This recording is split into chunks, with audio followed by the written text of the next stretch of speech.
Good morning everyone. आज की class में हम लोग थर्मोडायनेमिक्स का पार्ट 2 यानी कि थर्मोकेमिस्ट्री के कुछ इंपॉर्टेंट क्वेश्चंस को डिस्कस करेंगे। ये सारे क्वेश्चन सब्जेक्टिव टाइप है, यानी कि 1990 से 2006 तक आए हुए क्वेश्चन है और काफी अच्छे क्वेश्चंस हैं। तो देखते हैं एक एक करके सारे क्वेश्चंस को। पहला क्वेश्चन है, डाइबोरिन कंपाउंड आपको पता है रॉकेट फ्यूल में यूज होता है।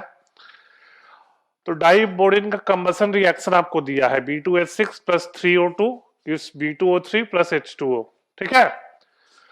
और आपको जो डेटा दिया है, ये आपको चार इक्वेशन का डेटा दिया हुआ है और उस डेटा के अनुसार आपको डाइबोरिन का निकालना है कैलोरीफिक वैल्यू। ये निकालना है इंथैल्पी चेंज फॉर कंबसन, यानी डाइबोरिन का कैलोरीफिक वैल्यू आपको निकालना है। तो देखते हैं क्या करते हैं। तो देखो, सबसे पहले जिस रिएक्शन का डेल्टा एच निकालना है, यानी कि इस रिएक्शन का हमको इस रिएक्शन का डेल्टा एच निकालना है, तो इसमें B2H6 किस साइड है? लेफ्ट साइड है। और हमको जो चार डेटा दिया है उसमें B2H6 किस साइड है? इसमें B2H6 राइट साइड है। तो सबसे पहले हम रिएक्शन को उल्टा लिख देंगे। रिएक्शन क्या कर देंगे? उल्टा लिख देंगे। तो आपको पता है रिएक्शन को उल्टा लिखोगे तो डेल्टा एच का वैल्यू साइन चेंज हो जाता है। तो यहां 36 की जगह -36 हो जाएगा। हम क्या किए हैं, यहां B2H6 लेफ्ट में है, यहां राइट में है, तो रिएक्शन को उल्टा लिख देंगे।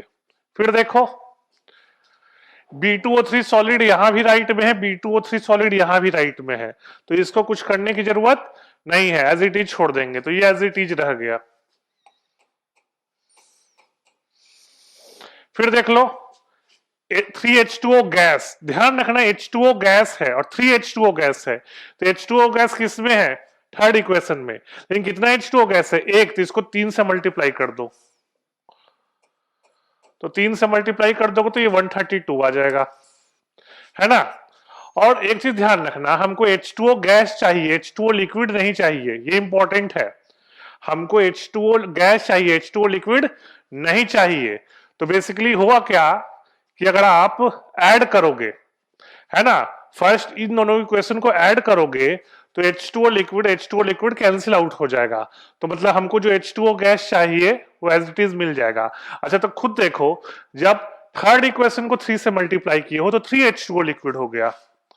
तो यहां भी कैंसिल करने के लिए 3H2O लिक्विड चाहिए, तो इस रिएक्शन को भी 3 से मल्टीप्लाई कर दो, तो -286 इंटू 3 कर दो, है ना। बेसिकली जब हमको 3H2O लिक्विड इस साइड है और 3H2O लिक्विड इस साइड है तभी कैंसिल आउट होगा। तो जब हम नीचे वाले को 3 से मल्टीप्लाई किए हैं तो ऊपर वाले को भी 3 से मल्टीप्लाई करना पड़ेगा। और कुछ करने की जरूरत नहीं है, आप इसको अब ऐड कर सकते हो। इसको ऐड कर दोगे तो आपको ये इक्वेशन मिल जाएगा, और ये इक्वेशन मिल जाएगा तो इसका डेल्टा एच भी मिल जाएगा, है ना। तब इसको ऐड कीजिए। आप ऐड करोगे, -286 इंटू 3 क्या हो जाएगा? -558, -1273 प्लस 132 -36। इसको ऐड करोगे तो क्या हो जाएगा? कर लो ऐड। 8 3 11 5 1 6 13, है ना, 2 1 3 1800 -1831 हो जाएगा, -1831, ठीक है। और -36 करेंगे, ऐड करो, इसको ऐड करोगे तो पूरे रिएक्शन का आपको डेल्टा एच मिल जाएगा, ठीक है ना। तो यही करना था इसमें। बेसिकली क्या करना होता है थर्मोकेमिस्ट्री में कि सारे रिएक्शंस को इस तरह से एडजस्ट करो कि फाइनल इक्वेशन आ जाए, फाइनल इक्वेशन आ जाए, आपको समझ गए। और फाइनल इक्वेशन आ जाएगा तो फाइनल डेल्टा एच भी मिल जाएगा। तो थर्मोकेमिस्ट्री में बेसिकली आपको डिफरेंट इक्वेशंस को एडजस्ट करने होते हैं। चलिए नेक्स्ट क्वेश्चन देखते हैं। ये क्वेश्चन दे रहा है कि आपको फाइंड करना है heat of formation of liquid methyl alcohol, मतलब CH3OH लिक्विड का डेल्टा एच फाइंड करना है आपको। और डिफरेंट डेटा दिया हुआ है। तो डिफरेंट डेटा क्या क्या दिया है देख लो। Enthalpy of vaporisation CH3OH liquid का, मतलब CH3OH लिक्विड से CH3OH गैस, इसका डेल्टा H दिया है 38, ठीक है। फिर आपको कार्बन सॉलिड का दिया है enthalpy of formation, gaseous atom, मतलब C सॉलिड से C गैस दिया हुआ है आपको 715। Enthalpy of formation of gaseous hydrogen atom, मतलब हाफ H2 से H का दिया है, हाफ H2 गैस से H गैस का दिया है 218।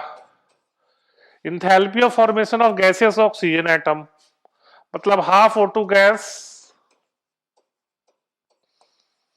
से O गैस का दिया है ना।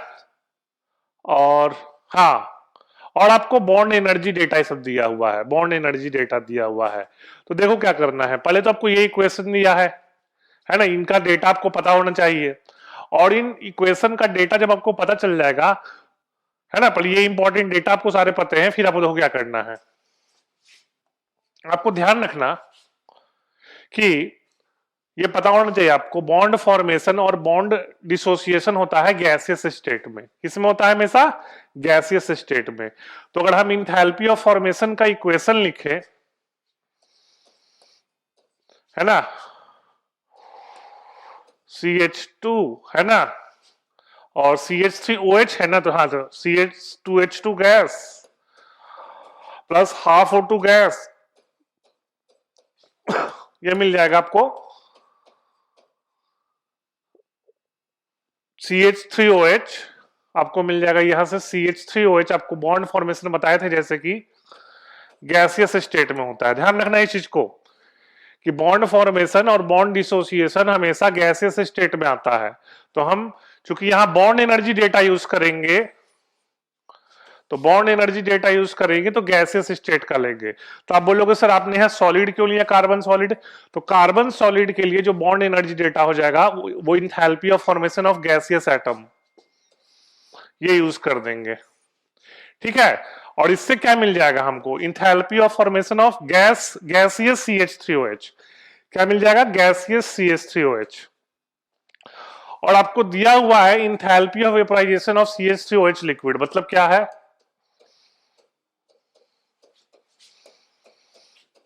ये डेटा दिया है, कितना दिया है? 38। तो इसका उल्टा भी तो कर सकते हैं, उल्टा कर दो, मतलब क्या है?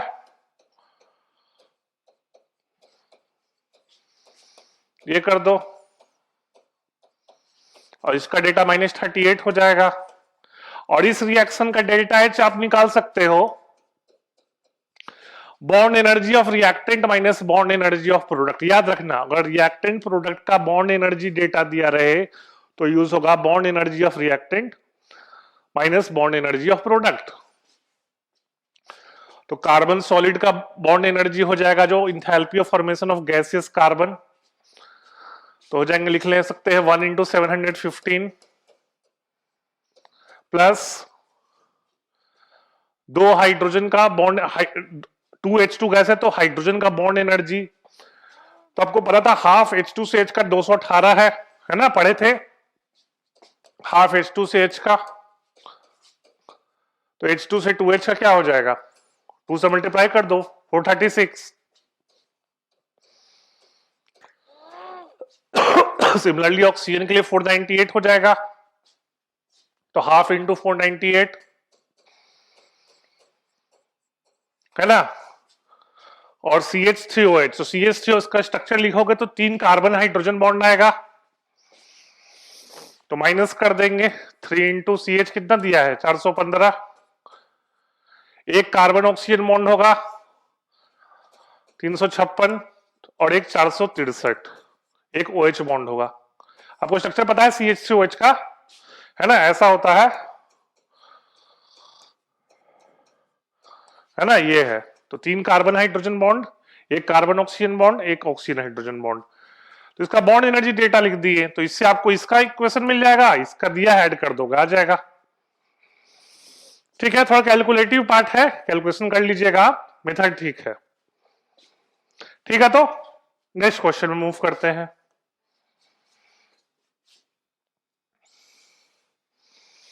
ये देखो, ये भी जेई एडवांस का क्वेश्चन है, मतलब पहले आईआईटी जेई कहते थे उसको, उसका क्वेश्चन है, ये 90s में आया क्वेश्चन।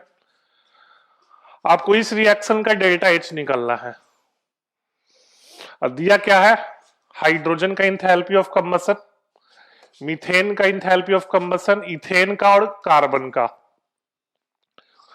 तो एक चीज याद रखना, अगर रिएक्टेंट प्रोडक्ट का इंथैल्पी ऑफ कंबसन दिया रहे तो डेल्टा एच यूज करते हैं, enthalpy of combustion of reactants minus enthalpy of combustion of products. तो देख लो, लेकिन दिक्कत है प्रोपेन का आपको इंथैल्पी ऑफ कंबसन दिया ही नहीं है, प्रोपेन का आपको इंथैल्पी ऑफ कंबसन नहीं दिया है, तो उसको हम निकाल लेंगे। कैसे कैलकुलेट करेंगे, देखो आपको प्रोपेन का दिया है ना इंथैल्पी ऑफ फॉर्मेशन, तो देखो उसी से करेंगे। कैसे करेंगे देखो, पहले इसका रिएक्शन, इंथैल्पी ऑफ फॉर्मेशन का रिएक्शन लिख लेते हैं।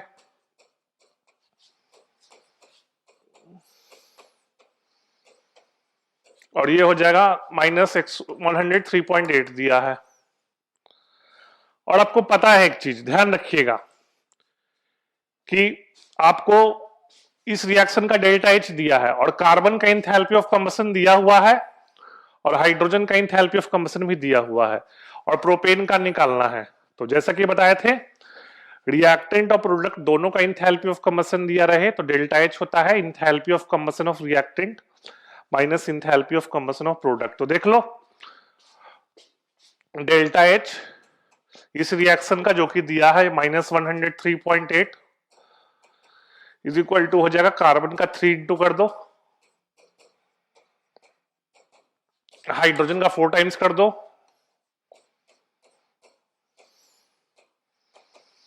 माइनस प्रोपेन का x मान लो।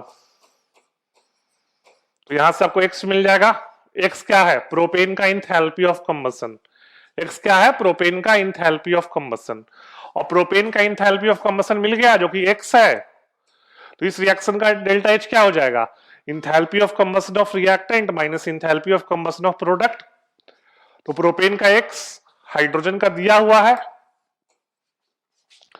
इथेन का भी दिया हुआ है और मीथेन का भी दिया हुआ है।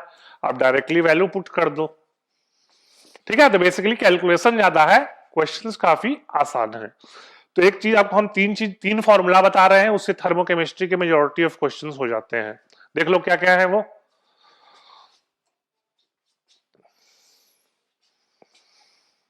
क्या है देख लीजिए आप। अगर आपको रिएक्टेंट और प्रोडक्ट का इंथैल्पी ऑफ फॉर्मेशन दिया रहे तो देखो डेल्टा एच होता है summation of enthalpy of formation of products minus summation of enthalpy of formation of reactants. फिर से ध्यान रखिएगा, ये तब जब रिएक्टेंट प्रोडक्ट का इंथैल्पी ऑफ फॉर्मेशन दिया रहे। दूसरा, अगर रिएक्टेंट प्रोडक्ट का इंथैल्पी ऑफ कंबसन दिया रहे तब यूज करते हैं enthalpy of combustion of reactant minus enthalpy of combustion of products. ठीक है, साइन चेंज हो जाता, रिएक्टेंट पहले आता है, प्रोडक्ट बाद में आता है। और अगर बॉन्ड एनर्जी डेटा दिया रहे तो summation of bond energy of reactants minus summation of bond energy of products. तो ध्यान रखना, बॉन्ड एनर्जी के लिए इंथैल्पी ऑफ कंबसन के लिए रिएक्टेंट माइनस प्रोडक्ट और इंथैल्पी ऑफ फॉर्मेशन के लिए प्रोडक्ट माइनस रिएक्टेंट। ये तीन फॉर्मूला से आपको थर्मोकेमिस्ट्री का मेजॉरिटी ऑफ क्वेश्चंस हो जाएगा, प्रोवाइडेड आप कैलकुलेशन ठीक करें। ठीक है, तो फिर अब कुछ क्वेश्चन प्रैक्टिस करेंगे हम लोग। ठीक है, फिर तो हम लोग कुछ क्वेश्चंस डिस्कस करते हैं। ठीक है, कुछ क्वेश्चंस डिस्कस करते हैं। बताइए ये कौन से क्वेश्चन में डाउट्स है, बोलिए। शुरू से बोलिए सब लोग।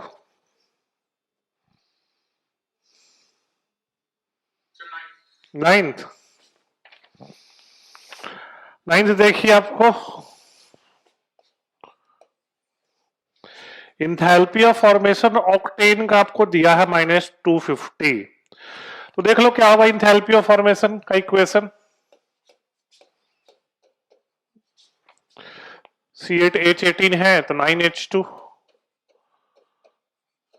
gives C8H18 और डेल्टा H दिया है -250।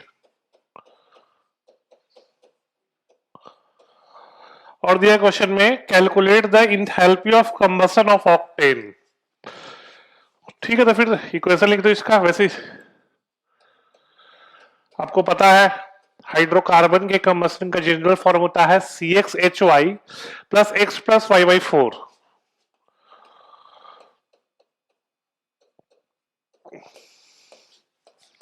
gives XCO2 plus Y/2H2O।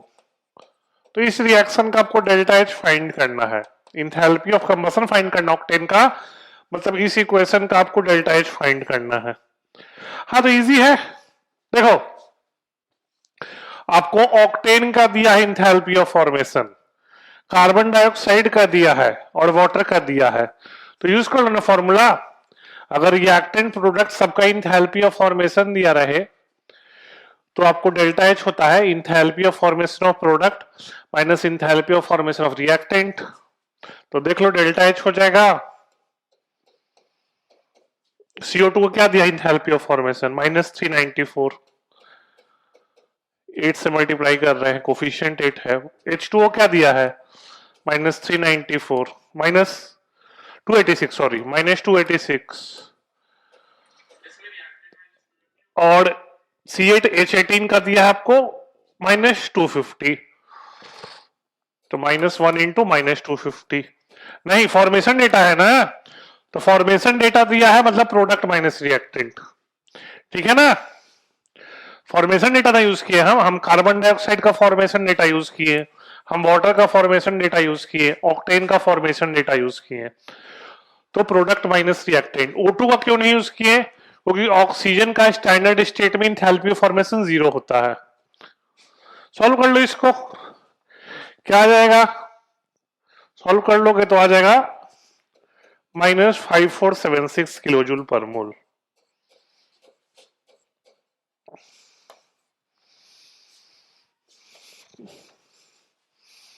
ठीक है, चलिए नेक्स्ट क्वेश्चन बोलिए। थर्ड, ठीक, थोड़ा सा इसलिए सीक्वेंस से बोले पूछा कीजिए। चलो थर्ड देखो, थर्ड में आपको रिएक्शन दिया है, यू सॉलिड यूरेनियम है plus 2Br2 liquid gives UbR4 solid, ठीक है। और इस रिएक्शन का डेल्टा G0 दिया है आपको -7 -788.6, ठीक है। और सबका रिएक्टेंट प्रोडक्ट का इंट्रोपी दिया हुआ है, तो डेल्टा H नॉट होता है, देखो रिएक्टेंट प्रोडक्ट का इंट्रोपी दिया रहे तो डेल्टा S होता है entropy of product minus entropy of reactant, मतलब डेल्टा H नॉट होता है केमिकल रिएक्शन का summation of entropy of product minus summation of entropy of reactant. तो UbR4 का क्या दिया है, 1 से मल्टीप्लाई करेंगे, कोफिशिएंट में 1 है, 242.6 माइनस कर लो, यूरेनियम कितना दिया है 50.3, ब्रोमीन का कितना दिया है 152.3, इसको सॉल्व कर लोगे तो डेल्टा एस आएगा, क्या है वैल्यू, कोई सॉल्व किया है?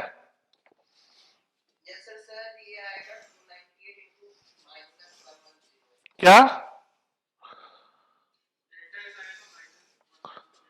-323, ठीक है। तो डेल्टा एस आ गया, पूछ क्या रहा है, डेल्टा एच दिया है तो डेल्टा जी डेल्टा एस मिल गया, तो आपको पता है ये डेटा से आप डेल्टा जी दिया है तो डेल्टा एच निकाल सकते हो ना, डेल्टा जी नॉट होता है delta H not -T delta H not, तो डेल्टा एच नॉट हो जाएगा delta G not plus T delta H not. अच्छा, क्वेश्चन में टेम्परेचर नहीं दिया, तो ध्यान रखना अगर थर्मोडायनेमिक्स या थर्मोकेमिस्ट्री में टेम्परेचर मेंशन ना हो तो स्टैंडर्ड टेम्परेचर होता है रूम टेम्परेचर, यानी कि 298 केल्विन। इस पॉइंट को याद रखिएगा, है ना। अगर टेम्परेचर मेंशन ना है, नहीं है थर्मोकेमिस्ट्री में, तो टी 298 लेते हैं। तो वैल्यू पुट कर दो भाई, अब तो कुछ बचा ही नहीं है क्वेश्चन में। Plus 298 into minus 112.3। अच्छा, ये किलो जूल में है तो इसको अपॉन 1000 कर देंगे, अपॉन 1000 कर देंगे। अपॉन 1000 इसलिए किए क्योंकि ये किलो जूल में है तो इसको भी किलो जूल में कन्वर्ट करना था। ठीक है, ठीक ठीक ठीक, वो सॉल्व कर लेना। फिफ्थ में चलिए बताते हैं। थर्ड हो गया, चलिए फोर्थ का डेटा गलत लग रहा है आपको, क्यों?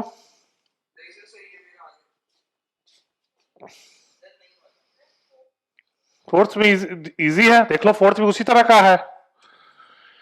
H2 gas gives 2H gas, reactant और प्रोडक्ट का इंट्रोपी दिया है तो डेल्टा एच निकाल लो। 2 इंटू 114.6 माइनस 1 इंटू 130.6, क्या है वैल्यू? कोई सॉल्व किया है? बताओ। 200 है ना, 29.2 हो जाएगा। सॉल्व कर लो इसको। 129.2, वेरी गुड। अब delta G not, delta H पूछ रहा है इसका, तो डेल्टा जी नॉट दिया है तो इजी है, फिर से वही कहानी है। बॉन्ड एनर्जी यानी कि डेल्टा एच पूछ रहा है इस रिएक्शन का, इस रिएक्शन का डेल्टा एच पूछ रहा है। तो डेल्टा एच नॉट अभी बताएं क्या होता है, delta G not plus T delta H not. Delta G not दिया है आपको 406.6 प्लस टेम्परेचर दिया है क्वेश्चन में, कितना है? हाँ 98। वही थोड़ा कैलकुलेशन सही बताया करो, ऐसे मत करो। कितना है?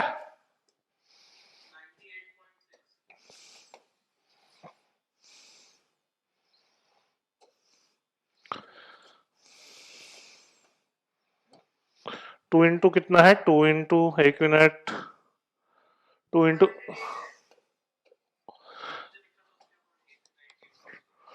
देखो ये भाई हम ही सॉल्व कर लेते हैं, इतना कंफ्यूजन पता नहीं क्यों रहता है आप लोग का। कितना हो जाएगा बोलो? 90, हाँ 98.6 होगा। टेम्परेचर 298 केल्विन है, 298 इंटू 98.6 कर दो, और फिर से हम अपॉन 1000 कर रहे हैं क्योंकि ये किलो जूल में ना है, ठीक है, ये किलो जूल में है। तो जब भी किलो जूल को जूल से ऐड करो तो दो तरह कह सकते हो, या फिर किलो जूल को 1000 से मल्टीप्लाई कर दो या जूल को 1000 से डिवाइड कर दो। तो ये अप्रोक्सीमेटली अभी 436 हो जाएगा। नेक्स्ट कैलकुलेशन ठीक कीजिए। चलो फिफ्थ देखो भाई, ये तो था, ये तो 12th के मेटलर्जी में भी पढ़े थे, इसको ध्यान रखना आप। मेटल ऑक्साइड के फॉर्मेशन का delta G not, metal oxide के फॉर्मेशन का डेल्टा जी नॉट अगर पॉजिटिव रहे या लेस नेगेटिव रहे तो मेटल ऑक्साइड अनस्टेबल होता है, याद रखना, इस पॉइंट को ध्यान रखना। मेटल ऑक्साइड के फॉर्मेशन का डेल्टा जी नॉट अगर पॉजिटिव रहे या लेस नेगेटिव रहे तो मेटल ऑक्साइड लीस्ट स्टेबल है। लीस्ट स्टेबल का मतलब है वो डिकम्पोज करने पे मेटल ऑक्सीजन ब्रेक हो जाएगा, ठीक है। तो इसमें सी ऑप्शन होगा। HgO का लीस्ट नेगेटिव है -58.5। और बोलिए। हाँ वैसे बहुत तरह से हो सकते हो, बस ये ध्यान रखना, ट्रिक यही है कि फॉर्मेशन का डेल्टा जी नॉट या फिर पॉजिटिव रहे या काफी लेस नेगेटिव रहे। नेक्स्ट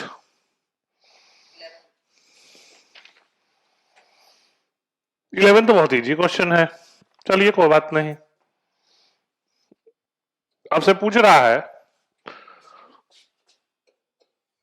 आपको दिया क्या है, C+O2 गिव CO2, और ये प्लस एक्स का मतलब है यानी कि डेल्टा एच माइनस एक्स होगा, ध्यान रखना। और CO plus half O2 give CO2, यहां भी प्लस वाई है यानी कि डेल्टा एच माइनस वाई होगा। पूछ क्या रहा है, heat of formation of CO, मतलब उल्टा कर दो रिएक्शन को भाई, बचा क्या इस क्वेश्चन में, क्या ऐड कर दो आप, तो क्या हो जाएगा, आपको उल्टा कर दोगे तो ये वाई आ जाएगा, और इसको इसको ऐड कर दो फर्स्ट और थर्ड को। हाँ क्या बोल रहे हो भाई, सिंपल है ना, प्रोडक्ट में हीट ऐड हो रहा है मतलब रिएक्शन एक्सोथर्मिक है, याद रखना। अगर रिएक्टेंट में हीट ऐड होता है तो वो इंडोथर्मिक, प्रोडक्ट में हीट यानी कि एक्सोथर्मिक, ठीक है, ध्यान रखना इसको। हाँ, रिएक्टेंट में हीट अगर ऐड किया रहे तो इंडोथर्मिक, प्रोडक्ट में हीट ऐड किया रहे तो एक्सोथर्मिक।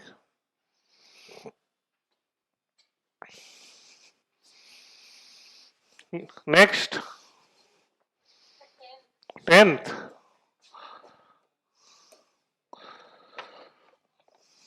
देख लेते हैं। 10th देखिए, आपको इक्वेशन दिया है B2H6 plus 3O2 gives B2O3 plus 3H2O, और फाइंड क्या करना है, enthalpy of formation of B2H6। तो ध्यान रखो, अगर B2H6 का इंथैल्पी ऑफ फॉर्मेशन पूछ रहा है तो देखते हैं बाकी क्या दिया हुआ है। अच्छा, इसका डेल्टा एच दिया है -1941, इसका डेल्टा एच दिया है -1941,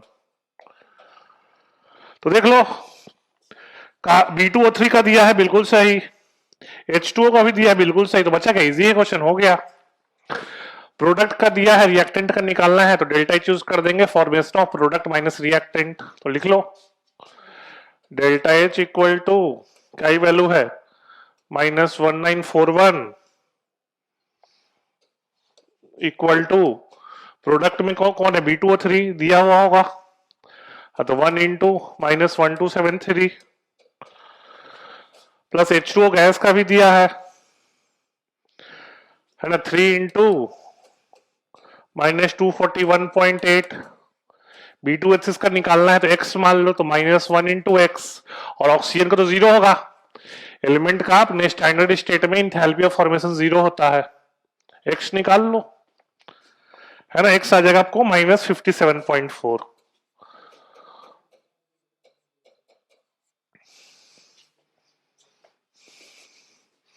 ठीक है ना, अगर एक का फॉर्मेशन पूछ रहा है तो देख लो बाकी का दिया है क्या फॉर्मेशन नेटा, और बाकी का दिया है तो सिंबल यूज कर लो, formation of product minus formation of reactant.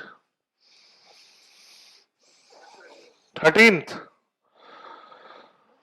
हाँ तो देखो इजी क्वेश्चन है ये भी, यूनिटरी मेथड से हो जाएगा, बिल्कुल सही। आपको दिया है क्वेश्चन में 2 मोल C4H10 का जब कंबसन करोगे तो कितना एनर्जी रिलीज करेगा, क्या नहीं, ऐसे यूनिटरी मेथड से कर लो ना, देखो 2 मोल C4H10 का दिया है तो मोलर मास कितना हो जाएगा, 116 ग्राम, 2 मोल का 116 ग्राम मास हो जाएगा, C4H10 का 58 होता है तो 2 मोल का 116 ग्राम हो जाएगा। अब क्वेश्चन में दे रहा है कि 116 ग्राम का अगर कंबसन करें C4H10 यानी कि ब्यूटेन का, तो एनर्जी मिल रहा है -5756, तो 1 ग्राम का करोगे तो कितना आएगा, -5756 अपॉन 116, क्वेश्चन में कितना पूछा है 5.8, तो इसको 5.8 से मल्टीप्लाई कर दो,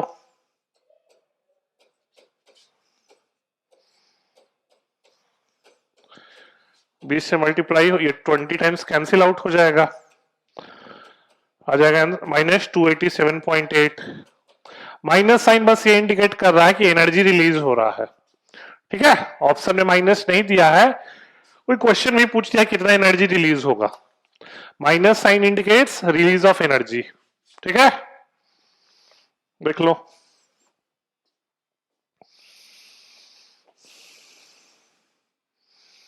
नेक्स्ट बोलिए। 20 20 देखते हैं, 20 देखते हैं। हाँ तो देखो इथेनॉल का कंबसन कर लो, देखो ये तो आपको पता होना चाहिए, इथेनॉल का पहले कंबसन करो। तो इथेनॉल लिक्विड होता है रूम टेम्परेचर पे, आपको पता होना चाहिए। और इसका इंथैल्पी ऑफ कंबसन का बात कर रहे हैं कि 1 मोल लेंगे, ये तो बताए हैं आपको कि जिस सब्सटेंस का हीट ऑफ कंबसन का बात करते हैं उसका 1 मोल लेते हैं, तो इथेनॉल का कोफिशिएंट 1 होगा।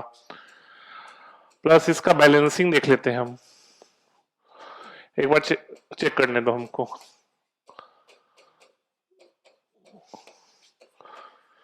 ठीक तो बैलेंस हो गया, 6 हाइड्रोजन 6 हाइड्रोजन। ऑक्सीजन देख लेते हैं, 3 2 जा 6 7 ऑक्सीजन, हाँ बैलेंस है। अब क्वेश्चन में दिया है आपको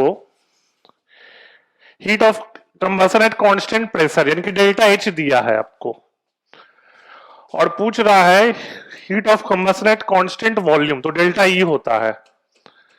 तो डेल्टा एच होता है डेल्टा ई प्लस डेल्टा एनजीआरटी, या पढ़े हो। डेल्टा एच क्या होता है, डेल्टा ई प्लस डेल्टा एनजीआरटी, और डेल्टा एच होता है heat of combustion at constant pressure, delta E होता है heat of combustion at constant volume, ये याद रखिएगा, नोट कर लो। डेल्टा एच होता है heat of combustion at constant pressure, और डेल्टा ई होता है heat of combustion at constant volume. तो डेल्टा एच क्या दिया है, minus Q, delta E find करना है, डेल्टा एनजी चेक कर लो, बस गैस से मतलब है। तो डेल्टा ई आ गया minus Q plus R T, कौन से ऑप्शन में है, सही है, ये हो जाएगा।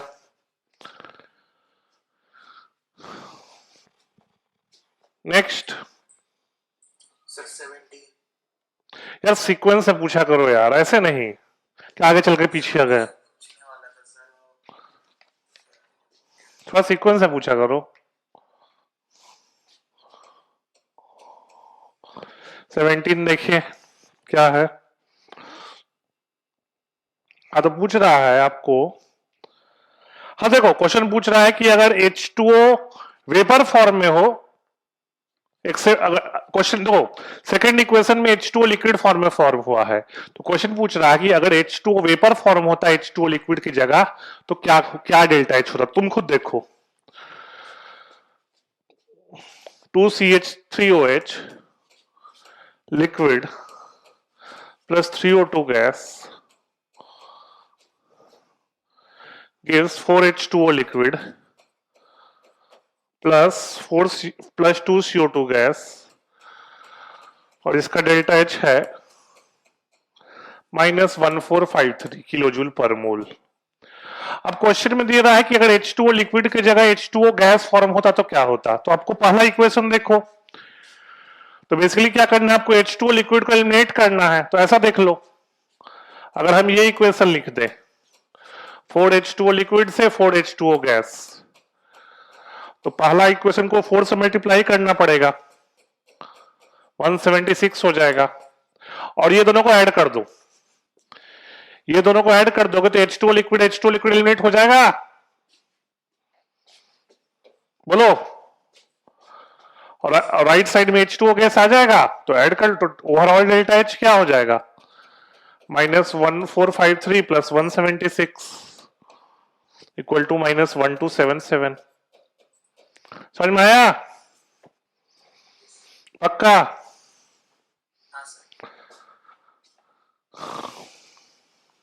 तो बस यही था कि H2O लिक्विड की जगह क्वेश्चन में H2O गैस फॉर्मेशन चाहता था, तो हमने H2O लिक्विड को एलिमिनेट कर दिया। नेक्स्ट बोलो 21, ठीक है 21।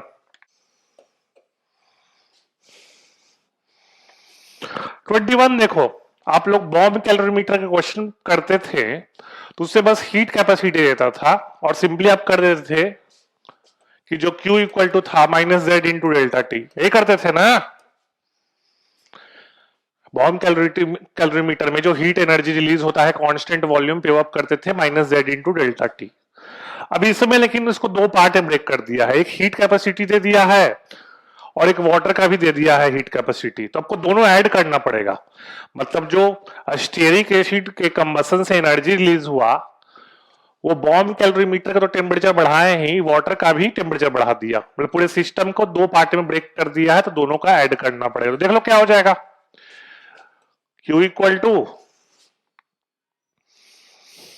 पहले करेंगे बॉम्ब कैलोरीमीटर के चलते कितना एनर्जी रिलीज हुआ, तो -652 इंटू डेल्टा टी देख लो 39.3 माइनस 25। अच्छा ये जूल में आएगा तो इसको अपॉन 1000 कर देंगे, प्लस वही कुछ एनर्जी वाटर का भी टेम्परेचर बढ़ाया, तो वाटर का भी देख लेंगे हम mh डेल्टा टी से, है ना, Q equal to mh delta T. तो मास क्या दिया है वाटर को, 500 ग्राम। अच्छा यहां भी एनर्जी रिलीज हो रहा है इसलिए माइनस साइन ले रहे हैं, तो 500 इंटू 4.18, टेम्परेचर तो उतना ही बढ़ रहा है 39.3 माइनस 25, ये भी आपको किस में है, जूल में, तो अपॉन 1000 कर दो, तो आ जाएगा सॉल्व करने पे -39.21। माइनस से इंडिकेट कर रहा है एनर्जी रिलीज हो रहा है, ठीक है। तो क्वेश्चन में पूछे हीट कितना रिलीज हुआ, तो फिर माइनस लिखने की जरूरत नहीं है। समझ में आया, थोड़ा सा अलग है ये नॉर्मल बॉम्ब कैलोरीमीटर के क्वेश्चन से। नॉर्मल बॉम्ब कैलोरीमीटर वाले क्वेश्चन में वाटर वाला नहीं देता है, यहां वाटर का भी कंसीडर करना पड़ेगा।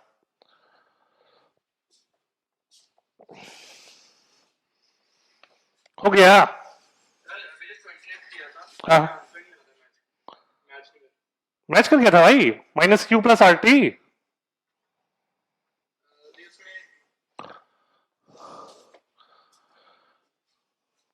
हो गया था match, -Q plus RT, RT -Q नहीं होगा, क्या हो गया भाई, -Q plus RT, RT -Q नहीं होता, -Q प्लस RT था यार, ठीक है। थोड़ा ध्यान से, ये सब तो गलती मत करो अब। चलिए नेक्स्ट बोलिए, नेक्स्ट बोलो, 23rd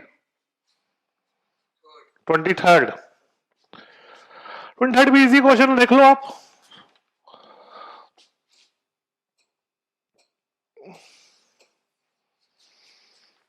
आपको क्या दिया है,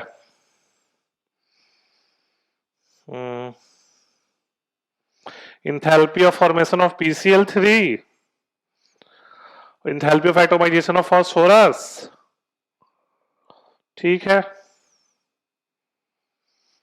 एक तो हल देखिए फिर आपका, P solid plus 3/2 Cl2 gives PCl3 gas. इसका डेल्टा H आपको दिया है 306।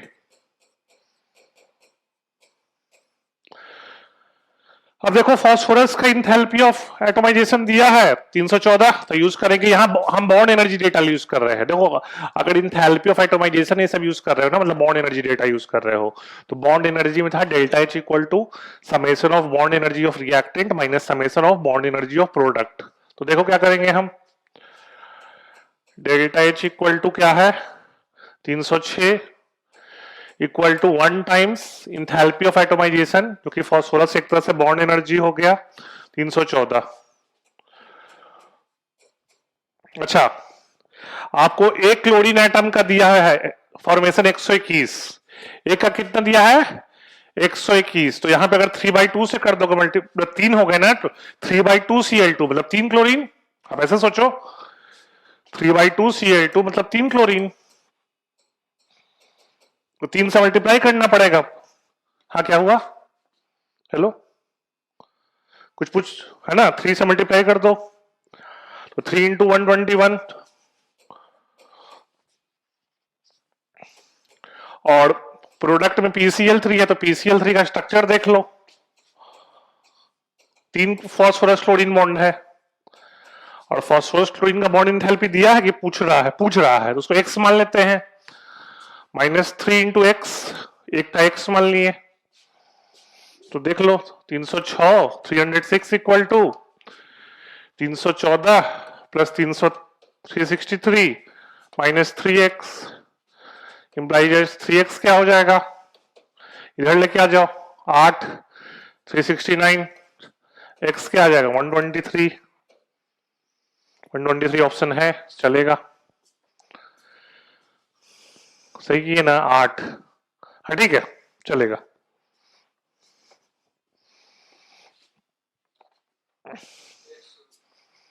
हो गया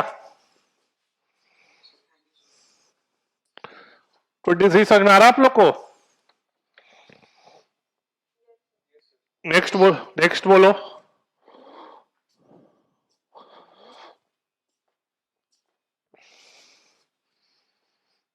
नेक्स्ट बोलिए।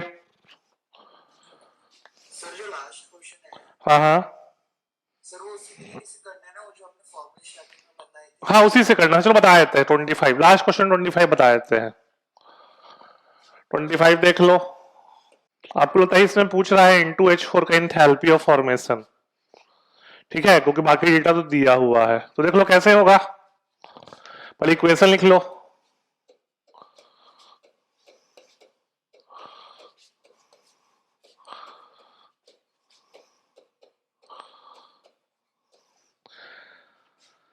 तो देख लो N2H4 का यह है इंथैल्पी ऑफ फॉर्मेशन का इक्वेशन। अब देखो तो फिर डेल्टा H यूज करेंगे, बॉन्ड एनर्जी डेटा सबका दिया है,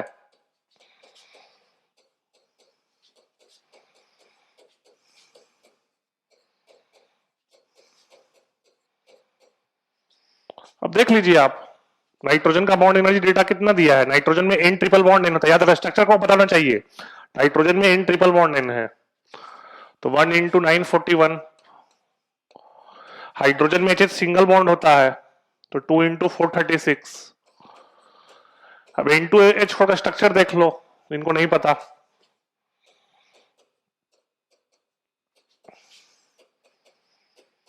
एक NN बॉन्ड और 4 NH बॉन्ड, नाइट्रोजन पे लोन भी अभी होगा, हम दिखाए नहीं है, हाइड्रोजन कहते हैं N2H4 को, तो एक NN बॉन्ड है तो -1 इंटू 159 और 4 NH बॉन्ड है 4 इंटू 398।